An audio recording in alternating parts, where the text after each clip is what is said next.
বন্ধুরা, নর্থ ইভেন্টের টিম আজকে আপনাদেরকে নিয়ে এসেছে নবদ্বীপের প্রাচীন মায়াপুরের অজানা ও জাগ্রত একটি শিব মন্দিরে। আপনারা যে মন্দিরটি দেখতে পাচ্ছেন এটি দ্বাদশ শিব মন্দির।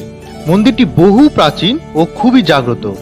স্বয়ং শ্রী চৈতন্য মহাপ্রভু এই মন্দিরে এসে মহাদেবের পুজো দিতেন।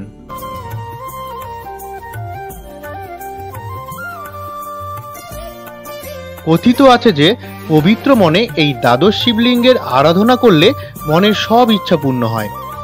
1835 খ্রিস্টাব্দে মন্দিরটি গুরুদাস নতুনভাবে প্রতিষ্ঠিত করেন।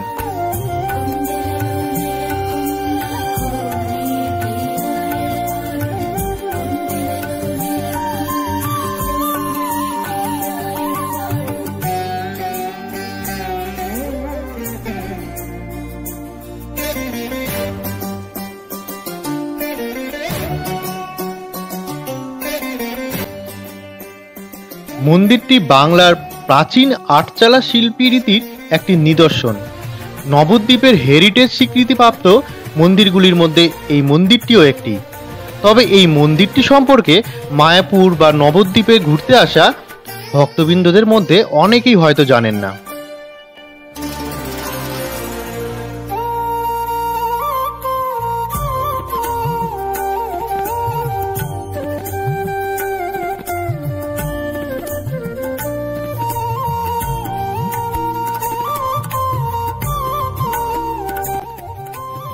এই স্থানটি হলো দ্বাদশ শিব মন্দির। এটি নবদ্বীপের একটি বিখ্যাত শিব মন্দির এবং এই শিব মন্দিরটি কিন্তু অনেক দিনের, অনেক পুরনো সেই শিব মন্দির। এই মন্দিরটি ভেঙে গিয়েছিল, তারপরে সেগুলোকে আবার রক্ষণাবেক্ষণ করে রং করা হয়েছে। এই মন্দিরটি সম্পর্কে কাহিনী যেটা আছে, শ্রী চৈতন্য মহাপ্রভু এই মন্দিরেই পূজা দিতেন। এতটাই পুরনো সেই মন্দির। এই 12টা শিব মন্দির যে আছে, প্রতিটা মন্দিরের মধ্যে কিন্তু শিবলিঙ্গ আছে। আর এই মন্দিরটি কিন্তু অত্যন্ত জাগ্রত মন্দির। এই যে শিবলিঙ্গটি দেখতে পাচ্ছেন, এরকম প্রতিটা মন্দিরের মধ্যে একটা করে শিবলিঙ্গ আছে। আর এটি মানে জাগ্রত মন্দির এখানকার, আর খুব নামকরা মন্দির। কিন্তু পুণ্যার্থীরা যেখানে ঘুরতে আসেন তারা কিন্তু এই মন্দিরটি সম্পর্কে জানেন না, আর এই মন্দিরে কেউ নিয়েও যায় না। কিন্তু এটা পৌরাণিক মন্দির। নর্থ ইভেন্ট চ্যানেল থেকে বলবো যে অবশ্যই এই নবদ্বীপে ঘুরতে আসলে এই মন্দিরে কিন্তু অবশ্যই আসবেন, এখানে পুজো দিবেন।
বন্ধুরা, এবার আপনারা যে মন্দিরটি দেখছেন এটি বুড়ো শিব মন্দির।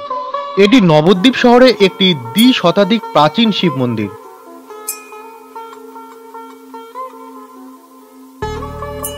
বাংলার শিল্পরীতির নবরত্ন ধারায় মন্দিরটি নির্মিত করা হয়েছে। তবে এই মন্দিরটি থেকে মন্দিরের ভিতরে অবস্থিত এই শিবলিঙ্গটি আরও বেশি প্রাচীন। মনে করা হয় এই শিবলিঙ্গটি সপ্তাদশ শতকের। তাই জন্যই এই শিবলিঙ্গটিকে বুড়ো শিব বলা হয়।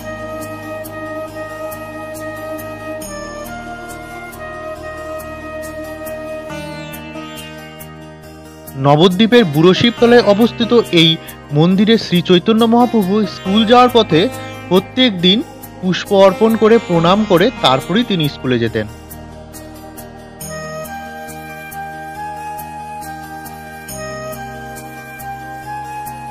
বাসন্তী পুজোর দশমীর দিনে এখানে খুবই ধুমধাম করে পুজো করা হয়। এই দিন বুড়ো শিবকে বিয়ে দেওয়া হয়। বহু প্রাচীনকাল থেকেই এই রীতি চলে এসছে।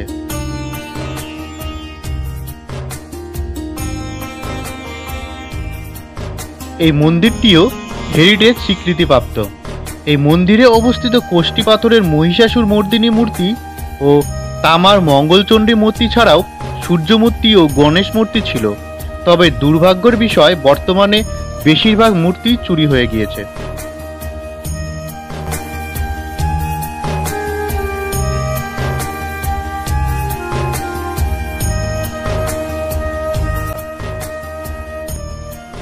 আমরা চাই এই চ্যানেলের মাধ্যমে আমাদের সনাতন ধর্মকে দিকে দিকে ছড়িয়ে দিতে।